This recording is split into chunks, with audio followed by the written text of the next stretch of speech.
Hello বন্ধুরা, তোমরা সবাই কেমন আছো? আশা করি ভালো আছো। তো আজকে আমার একটা মিনি ব্লগে তোমাদের সকলকে স্বাগত।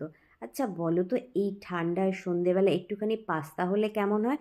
তো চলো ঝটপট একটুখানি পাস্তা বানিয়ে নিই।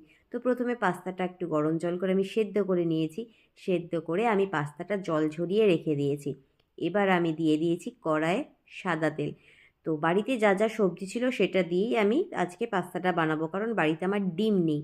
তো দেখো, বাড়িতে সবজি বলতে ছিল ফুলকপি, আলু, মটরশুঁটি, গাজর, পেঁয়াজ আর লঙ্কা।